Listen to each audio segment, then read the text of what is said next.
ಸಮಶತ್ರೌ ಚ ಮಿತ್ರೇ ಚ ತಥಾ ಮಾನಾಪಮಾನಯೋಃ ಶೀತೋಷ್ಣ ಸುಖ ದುಃಖೇಷು ಸಮಸಂಗ ವಿವರ್ಜಿತಃ ತುಲ್ಯನಿಂದಾಸ್ತುತಿರ್ಮೌನಿ ಸಂತುಷ್ಟೋ ಯೇನ ಕೇನಚಿತ್ ಅನಿಕೇತ ಸ್ಥಿರಮತಿಃ ಭಕ್ತಿಮಾನ್ ಮೇ ಪ್ರಿಯೋ ನರಃ. ಸಮ ಶತ್ರೌ ಚ ಮಿತ್ರೇ ಚ, ಸಮನಾಗಿ ಕಾಣು.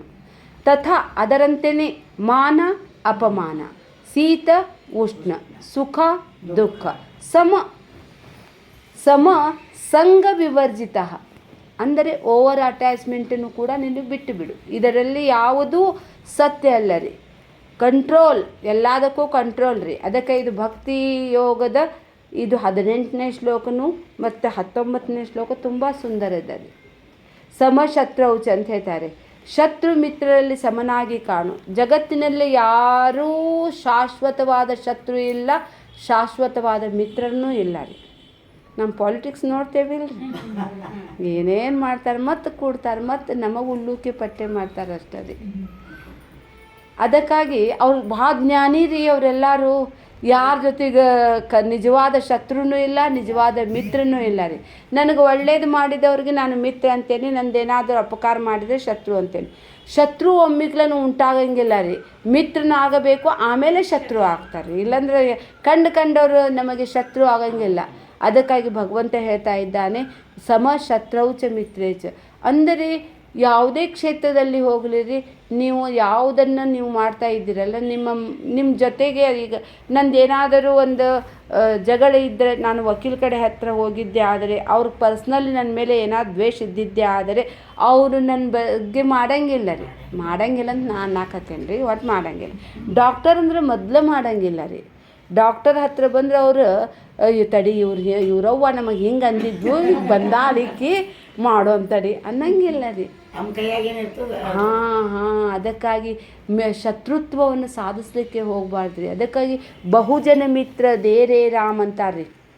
ನಮಗೆ ಸಂತೋಷ ಅನ್ನಿಸ್ತಾರೆ. ನಂಗೆ ಬೇರೆ ಬೇರೆ ಕಡೆ ಕರಿತಾರಲ್ರಿ, ಒಂದು ಸಲ ಇಷ್ಟೊಂದು ಮಂದಿ ಸಿಗ್ತಾರೆ ಮಿತ್ರ ರೀ. ಬಹುಮಿತ್ರ ಆಗಬೇಕ್ರಿ. ಅದಕ್ಕಾಗಿ ವಿಶ್ವಾಮಿತ್ರ ರೀ ಅವನ ಹೆಸರು. ವಿಶ್ವವೇ ಅವನ ಮಿತ್ರ ಆಗಿತ್ತು ರೀ. ಅದಕ್ಕಾಗಿಯೇ ಅವನಿಗೆ ಗಾಯತ್ರಿ ಮಂತ್ರದ ಸಾಕ್ಷಾತ್ಕಾರ ಆಯಿತು. ಯಾರಲ್ಲಿ ಮಿತ್ರತ್ವ ಗುಣ ಇದೆ ಅಲ್ರಿ, ಆ ಮಿತ್ರತ್ವನೇ ಅನೇಕ ಜನರನ್ನು ಆಕರ್ಷಿಸ್ತೈತ್ರಿ. ನೀವು ಒಂದು ಟರ್ಟಸ್ ಐತಲ್ರಿ ನಿಮ್ಮ ಮನ್ಯಾಗಿಂದ, ನಿಮಗೆ ಅದಕ್ಕೆ ಗೊತ್ತಾಗ್ತೈತ್ರಿ ಯಾರು ನನಗೆ ಪ್ರೀತಿ ಮಾಡ್ತಾರೆ, ಯಾರು ಇದು ಮಾಡ್ತಾರೆ. ನಾಯಿಗೂ ಗೊತ್ತಾಗ್ತೈತ್ರಿ, ಎಲ್ಲ ಪಶು ಪಕ್ಷಿಗೂ ಗೊತ್ತಾಗ್ತೈತ್ರಿ, ಹಂಗೆ ಮನುಷ್ಯರಿಗೂ ಗೊತ್ತಾಗ್ತೈತ್ರಿ. ಒಬ್ಬೊಬ್ರ ಕೈಯಾಗ ಮಕ್ಕಳು ಕೊಟ್ಟರು ಎಷ್ಟು ಚಿಕ್ಕ ಚೀರಿ ಹೇಳ್ತಾರೆ, ಇನ್ನೊಬ್ರ ಕೈಯಾಗ ಸಾಫ್ಟ್. ಅವ್ರದ್ದು ಗುಣ ರೀ ಅದು ಮಿತ್ರತ್ವದ್ದು. ಅದಕ್ಕಾಗಿ ಹೇಳ್ತಾರೆ ತಥಾ ಮಾನ ಅಪಮಾನಯೋಹೋ. ಮಾನನೂ ಮಾಡಬಹುದು, ಅಪಮಾನನೂ ಮಾಡಬಹುದು. ಅದಕ್ಕಾಗಿ ದ್ರೌಪದಿ ಅಂತ ನನಗೆ ಎಷ್ಟು ಅಪಮಾನ ಮಾಡಿದೆ ನೋಡಿ, ಹುಚ್ಚಿ ನಿನಗೆ ಒಂದೇ ಮಾಡ್ಯಾರ, ನನಗೇನು ಮಾಡಿಲ್ಲೇನು, ನನಗೂ ಏನು ಮ್ಯಾಲೆ ಕುಡ್ರಿಸಿ ಎಲ್ಲ ಮಂದಿ ಒಳಗೆ ಥೂ ಅಂದ ನಾ ಶಿಶುಪಾಲ್. ಜಗತ್ತಿನಲ್ಲಿ ಮಾನ ಮಾಡೋರು ಅದಾರ, ಅಪಮಾನ ಮಾಡೋರು ಅದಾರ ರೀ. ಸಿದ್ಧಾರ್ಥ ಅಜ್ಜಾಗ ರೀ ಅವ್ರ ತಲೆ ಮೇಲೆ ಬೆಂಕಿ ಇಟ್ಟವರು ಅದಾರ, ಅವ್ರ ತಲೆ ಮೇಲೆ ಬಂಗಾರದ ಕಿರೀಟ ಇಟ್ಟವರು ಅದಾರ ರೀ. ಅವ್ರು ಬೆಂಕಿ ಇಟ್ಟವ್ರಿಗೆ ಬೈಲಿಲ್ಲ, ಬಂಗಾರ ಕಿರೀಟ ಹೊಗಳಿಲ್ಲ ರೀ. ಮಾನ ಅಪಮಾನ ಸಮಾನ ಯೋಗ. ಅದಕ್ಕೆ ಮತ್ತೆ ಹೇಳ್ತಾರೆ ಶೀತ ಉಷ್ಣ ಸುಖ ದುಃಖೇಶು ಅಂತ ಹೇಳ್ತಾರೆ ರೀ. ಜಗತ್ತಿನಲ್ಲಿ ಇವೆಲ್ಲ ನಡೆದಿದ್ದರೆ ಶೀತ ಅಂತ ಹೇಳಿದ್ರೆ ಉಷ್ಣ ಅಭಾವದ ಶೀತ ರೀ, ಶೀತದ ಅಭಾವನ ಉಷ್ಣ ರೀ. ಶೀತ ಉಷ್ಣ ಸುಖ ದುಃಖೇಶು ಇವು ಜಗತ್ತಿನಲ್ಲಿ ಬಂದ ನಂತರ ಬರುವಂಥದ್ದ ರೀ. ಚಳಿಗಾಲದಾಗ ಏನು ಚಳಿ ರೀ ಅನ್ನೋದ್ರಿ, ಬೇಸಿಗೆ ಏನು ಶೆಕಿರಿ ಅನ್ನೋದು. ಅದಕ್ಕಾಗಿ ಹೇಳ್ತಾರೆ ಎರಡನ್ನೂ ಸಮ ಕಾಣು. ಶೀತಕ್ಕೆ ಶೀತನ ಬೇಡ, ಉಷ್ಣಕ್ಕೆ ಉಷ್ಣನ ಬೇಡ. ಶೀತೋಷ್ಣ ಸಮ ದುಃಖೇಶು ಹೇಳ್ತಾರೆ ಭಗವದ್ಗೀತೆ 2ನೇ ಅಧ್ಯಾಯದೊಳಗೆ ಹೇಳ್ತಾರೆ ಶೀತ ಉಷ್ಣ ಸುಖ ದುಃಖೇಶು ಅಂತಲೇ ಹೇಳ್ತಾನೆ. ಅದಕ್ಕಾಗಿ ಒಬ್ಬ ಅಜ್ಜಿ ಇದ್ಲಂತ, ಅಜ್ಜಿ ಈಗ ಮಗ ಇದ್ದ ಅಂತ, ಮಗ ಅದಾನಂದ್ರೆ ಸೊಸೆನೂ ಬರ್ತಾ ಅಂತ. ಸೊಸೆ ಬಂದ ನಂತರ ಈಗಿನ ಸೊಸೆ ಅಂದ್ರದಲ್ರಿ 1947 ಹೇಳಕತ್ತೇನೆ. ಆ ಸೊಸಿಗೆ ಅತ್ತಿ ಕಿರಿಕಿರಿ ಅನ್ಲಿಕ್ಕೆ ಶುರು ಅನ್ನಿಸ್ತೈತಿ. ಆಕಿ ತನ್ನ ತಾಯಿಗೂ ಕಳ್ಸಿರ್ತಾಳೆ. ಅಪ್ಪ ಅಮ್ಮ ಮಗ ಕ್ಲೋಸ್ ಆರಾಮಿರ್ತಾರೆ. ಈಕಿ ನಮಗೇನೋ ಬೇಸರ ಅನ್ನಿಸ್ತೈತೆ ತಡಿ ಅಂಥೇಳಿ ಆ ಗಂಡಗೆ ಹೇಳ್ತಾಳೆ, ಆ ಹೊಲದಾಗ ಯಾರಿಲ್ಲ ಕಾಯೋರ ನಿಮ್ಮ ಅಮ್ಮಗೆ ಕರ್ಕೊಂಡು ಹೋಗ್ರಿ ಜೊತೆ ಅಲ್ಲೇ ಕೂಡಿಸ್ರಿ ಅಂತ ಹೇಳ್ತಾಳೆ. ಒಂದು ಆಲದ ಮೇಲೆ ಬಾರ್ ಬೇವ ನನ್ನ ಜೊತೆಗೆ ಬಾ ಅಂತ, ನಡಿಯಪ್ಪ ಅಂತೇಳಿ ಆಕಿಗೆ ಬಾ ಗಿಡ ಹಚ್ಚೋದು ಹುಚ್ಚಿರ್ತೈತ್ರಿ. ನಿಮ್ಮ ಮಂಗನ ಗಿಡ ಹಚ್ಚಿ ಬರ್ತೇನೆ ನಡಿ ಅಂತೇಳಿ ಎಲ್ಲ ಗಿಡಗಳಿಗೆ ವಿಸಿಟ್ ಕೊಟ್ಟು ಬರ್ತೇನೆ ಅಂತೇಳಿ ಆಕಿ ಬರ್ತಾಳೆ, ಕೂಡ್ತಾಳೆ. ಕುಂತ ಮಗ ಕೆಲಸಕ್ಕೆ ಹೋಗ್ಬಿಡ್ತಾನೆ. ಹೋದ ನಂತರ ಅಲ್ಲಿ 3 ಋತುಮಾನಗಳು ಬರ್ತಾವೆ.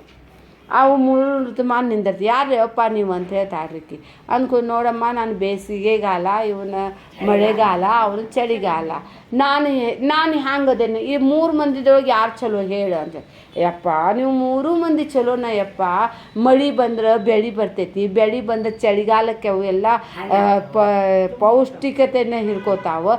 ಅದು ಹಿಡ್ಕೊಂಡಿದ್ದನ್ನು ಒಣಗಿಸ್ಲಿಕ್ಕೆ ನೀನು ಬೇಕಪ್ಪ. 3 ಮಂದಿ ಭಾಳ ಚಲೋ ಅದಿರಿ ನೀವು ಅಂದ್ಕೊ. ಏನು ಬಂಗಾರ ಅಂತ ಮುದುಕೆ ಅದಾಳಿಕಿ ಅಂತಂದ್ರಂತ. ಅಂಕೋಕಿ ಬಂಗಾರ ಮೂರ್ತಿನ ಆಗ್ಬಿಟ್ಲಂತ. ಮಗ ಬಂದ, ನಮ್ಮ ಅವ್ವ ಬಂಗಾರ ಆಗ್ಯಾ ತಡಿ ಅಂತೇಳಿ ಸಾಲಿಡರಿ ಗೋಲ್ಡ್ ಎಲ್ಲಿ ಹೊರಗಿಡ್ತಾರೆ, ತೊಗೊಂಡು ಹೋಗಿ ಮನೆಯೊಳಗೆ ಹೋಗಿ ಜಗಲಿ ಮೇಲೆ ಇಡ್ತಾ ಅಂತ. ಎಂಥ ಚಂದ ಮೂರ್ತಿ ಹಾಕಿ ಕುಂತ್ಬಿಟ್ಲು. 3 ಮಂದಿ ನೋಡಕ್ಕೆ ಬಂದರು. ನಮ್ಮ ಅಮ್ಮನೂ ಬಂಗಾರ ಆಗ್ಬೇಕು ತಡಿ ಅಂತೇಳಿ, ಯಾವಾಗೇ ನೀನೂ ಹೋಗಂತ ಕೇಳ್ತಾ ಕಳ್ಸಿದ್ಕೊ ಕರೆಕ್ಟ್. ಮತ್ತು ಅಲ್ಲಿ ಮತ್ತೆ ಬರ್ತಾವ್ರಿ 3 ಮಂದಿ. ಬಂದು ಕೂಡ ಯಾರು ಚಲೋ ಅಂತ ಸುಡ್ಗಾಡು ನೂಲಿ ಏನು ಶಕಿಯೋಪ್ಪ ನಿನ್ನ ನೀರು ಅಂತೇಳಿ ಎಷ್ಟು ಮಂದಿ ಸತ್ರು 50 ಡಿಗ್ರಿ ತನಕ ಹೋಗೋದು. ನೀವು ಏನೇನು ಚಲೋ ಇಲ್ಲ ಅಂತ. ಆಗ ಮಳೆಗಾಲಕ್ಕೆ ರೊಯ್ ಅಂತ ಹತ್ತು ಬಿಡ್ತೈತಪ್ಪ. ಏನು ಹೊರಗೆ ಹೋಗಕ್ಕೆ ಬರೋಂಗಿಲ್ಲ, ಏನಿಲ್ಲ, ಎಲ್ಲ ನೀನು ಚಲೋ ಇಲ್ಲ. ಚಳಿಗಾಲ ಚೀಚಿ ನೀರು ಬೇಡ ಮಾಯ್ಶ್ಚರೈಸ್ ತಂದು ಸಾಕಾಗ್ತೈತೆ ನಮಗೆ. ನೀನು ಚಲೋ ಇಲ್ಲ, 3 ಮಂದಿ ಚಲೋ ಇಲ್ಲ ಅಂದಿದ್ದಕ್ಕೆ ಅದು ಹೇಳ್ತೈತಂತ. 3 ಮಂದಿ ಏನು ಕತ್ತಿ ಇದ್ದಂಗೆ ಅದಾಳ್ರಿ ಈಕಿ ಅಂತ. ಆಕೆ ಕತ್ತಿನ ಆಗ್ಬಿಡ್ತಾಳ್ರಿ. ಅದಕ್ಕಾಗಿ ಜೀವನದಲ್ಲಿ ನಾವು ಕತ್ತಿ ಆಗೋದಕ್ಕಿಂತ ಯಾರೆಲ್ಲಿರ್ತದೆ ಪರಮಾತ್ಮನ ಸೃಷ್ಟಿ ಎಲ್ಲರೂ ಚಲೋ ಇದ್ದಾರೆ. ಎಲ್ಲ ಕಾಲವೂ ಒಳ್ಳೆಯದದೆ, ಎಲ್ಲದರಿಂದಲೂ ಉಪಯುಕ್ತ ಅದ ರೀ.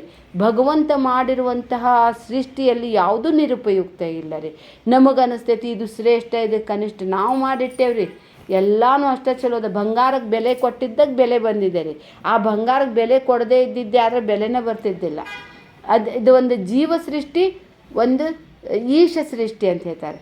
ಭಗವಂತನ ಸೃಷ್ಟಿಯಲ್ಲಿ ಎಲ್ಲರೂ ಸಮಾನರಾಗಿದ್ದಾರೆ. ಅದಕ್ಕಾಗಿ ಭಗವಂತ ಹೇಳ್ತಾ ಇದ್ದಾನೆ ಈ ಶ್ಲೋಕದಲ್ಲಿ 2 ಕಡೆ ಸಮ ಎನ್ನುವಂಥ ಪದ ಹಾಕಿದ್ದಾನೆ. ಸಮಶತ್ರು, ಸಮಮಿತ್ರ, ಸಮಮಾನ, ಸಮ ಅಪಮಾನ, ಸಮ ಸಂಘ ವಿವರ್ಜಿತ, 2 ಸಲ ಹೇಳ್ತಾ ಇದ್ದಾನೆ. ಜೀವನದಲ್ಲಿ ನಾವು ಏನು ಮಾಡಿದರೂ ಸಹಿತ ಸಮತ್ವವನ್ನು ಇಟ್ಟುಕೊಂಡಿದ್ದೇ ಆದರೆ ಮಗಳೂ ಅಷ್ಟೇ, ಸೊಸೆನೂ ಅಷ್ಟೇ, ಅಳಿಯಾನೂ ಅಷ್ಟೇ, ಮಗನೂ ಅಷ್ಟೇ ರೀ. ನಿಮ್ಮ ಮನ್ಯಾಗ ಸೊಸೆಂದ್ರದಾರ್ರಿ, ಆದರೂ ಹೇಳ್ತೇನೆ ರೀ. ನಿಮ್ಮ ಮಗಳಿಗೆ ಎಲ್ಲಿ ಕೊಟ್ಟಿರಿ? ಅಯ್ಯೋ ನನ್ನ ಮಗಳಿಗೆ ಭಾಳ ಚಲೋ ಮನೆ ಸಿಕ್ಕೈತ್ರಿ, ಎಲ್ಲ ಕೆಲಸ ಎಲ್ಲ ಅವ್ರ ಅತ್ತಿನ ಮಾಡಿಬಿಡ್ತಾವೆ ನೋಡ್ರಿ. ನಮ್ಮ ಅಳಿಯಾರಿ 7 ತನಕ ಬೆಡ್ TV ತನಕ ಭಾಳ ಚಲೋ ರೀ. ನಿಮ್ಮ ಸೊಸಿ ರೀ ಸುಡ್ಗಾಡ್ ಹೋಗ್ಲಿ, ಏನು ಮಾಡ್ಬೇಕ್ರಿ? ನಾನು ಅಡುಗೆ ಮಾಡ್ಬೇಕ್ರಿ, ನನ್ನ ಮಗನ ಎಲ್ಲ ಮಾಡ್ಬೇಕಾಕಿ ಅಂದರೆ ನೋಡೋ ದೃಷ್ಟಿ ರೀ. ಅದಕ್ಕಾಗಿ ಹೇಳ್ತಾರೆ 2 ಕಣ್ಣಿದ್ದಾಗ ರೀ. ಮಗಳು ಮತ್ತು ಸೊಸಿ ಇಬ್ಬರು ಮಂದಿ ಸಮಾನ ಹಕ್ಕು ಈಗಿನ ಕಾಲದಲ್ಲಿ. ಹೀಗಾಗಿ ಈ ಶ್ಲೋಕವು ತುಂಬ ಸುಂದರವಾಗಿದೆ. ಮುಂದಿನ ಶ್ಲೋಕ ಇದಕ್ಕಿಂತ ಸುಂದರವಾಗಿದೆ ರೀ.